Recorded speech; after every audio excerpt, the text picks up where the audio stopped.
A bit gray out there, guys, so far. Good morning. Our brand new month going to start off on a cloudy note. We ended January on a cloudy note. Satellite and radar are showing some of that cloud cover here really across the Ozarks, but looking to the west, we are starting to clear on out. We're on the western fringes of a pretty solid trough that is dug into the eastern third of the nation, which allows that colder air to spill southward. And today will be a little bit cooler than what we should be feeling for this time of February.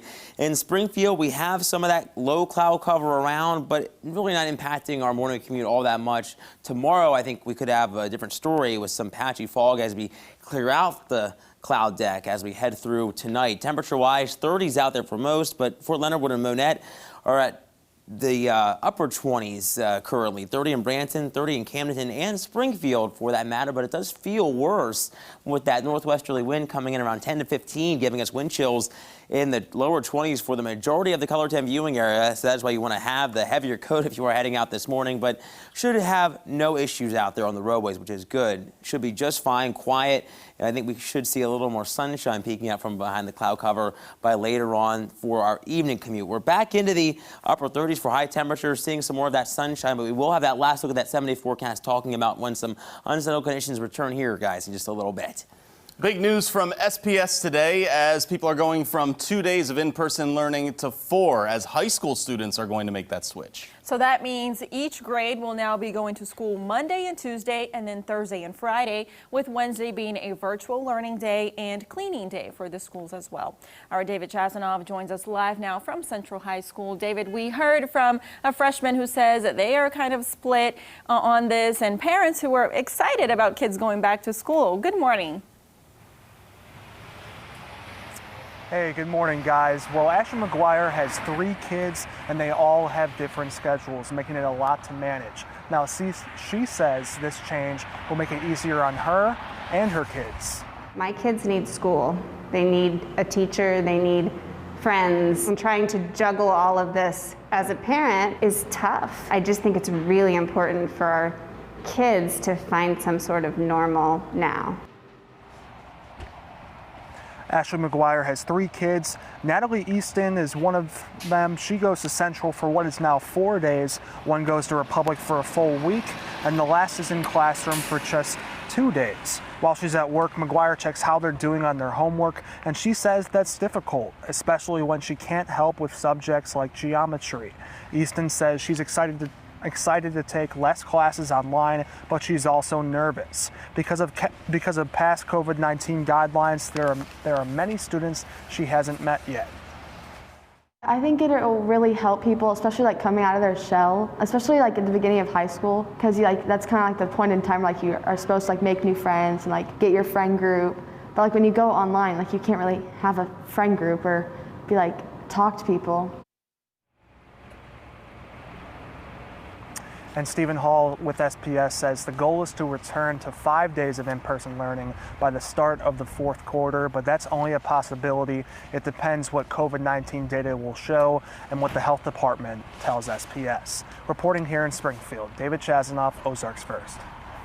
In some other school news from around the region, one of the largest districts in the St. Louis Metro is offering in-person classes 5 days a week for all K through 12 kids. It's the DeSoto School Board that voted to bring students back last month.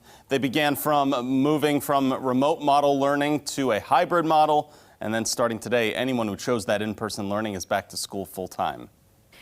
St. Louis County restaurants and bars are a little happier today as the closing time curfew has been extended by an hour. Of a normal life, resume daily activities, being able to go out and just enjoy yourself and the people in your community.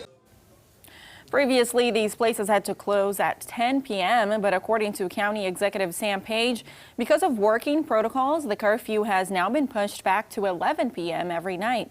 The 25% capacity limit remains in effect. A homicide investigation continues in St. Louis after a Metrolink security guard was shot and killed. Authorities say 30-year-old James Cook was not conscious but was breathing when they arrived. He later died from his injuries. The security guard was responding to a reported disturbance near the Delmar Loop Metro station. He confronted the individual causing that disturbance. That's when the suspect pulled out a gun and shot Cook in the face. The suspect fled the scene. A $25,000 reward is being offered for information leading to an arrest and a conviction. Around the Ozarks, a man from Ash Grove has died after a head-on collision in Lawrence County late last night. 27-year-old Matthew Vermillion was pronounced dead at the scene. The crash report says Vermillion was driving eastbound on Missouri 174 just east of Mount Vernon when his vehicle crossed the center line and hit a second vehicle driving westbound head-on. The second driver was taken to a hospital in serious condition.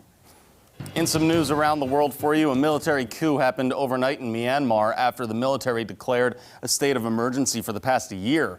They claim there was voter fraud in last November's election and that the government failed to act on it. There are also reports that many of the country's senior politicians have been detained. The United States is calling for their release. Some more local news for you now. A new mobile app founded by a farmer in Lebanon connects ag laborers, farmers, and ranchers. Ag Butler was founded by Kevin Johansson, a fifth-generation farmer. He wanted to find a way to connect farming and technology by connecting experienced farmers with up-and-coming ones. The app lets people hire help or apply for jobs. As of right now, it has around 400 active users. One of our worries was the gap between employers and laborers was going to be pretty wide, but there's only about a 9% difference on our platform. So Ag Butler is here to enable farm productivity one click at a time. His goal now is to continue helping with connecting farmers with each other. For more information about the app, you can visit our website, ozarksfirst.com. Community Blood Center of the Ozarks is asking you to spread the love during its week-long blood drive that kicks off today. Donors can visit any of the 4 donation centers, and any successful donation between today and February 5th enters you into a drawing for a $500 Justice Jewelers gift card. Currently, most blood types are below normal reserve levels. We have the link and website on your screen right now that you can go check out for more information there. Now let's take a look at what's coming up for you on CBS This Morning.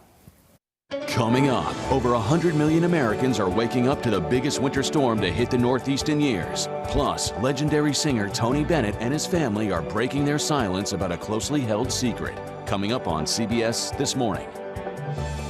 That weather also our top trend today as we take a look at some of that snow cleanup happening, because TJ, this isn't also only the Northeast, it's also the Midwest. This video we're seeing right now is from Milwaukee, Wisconsin.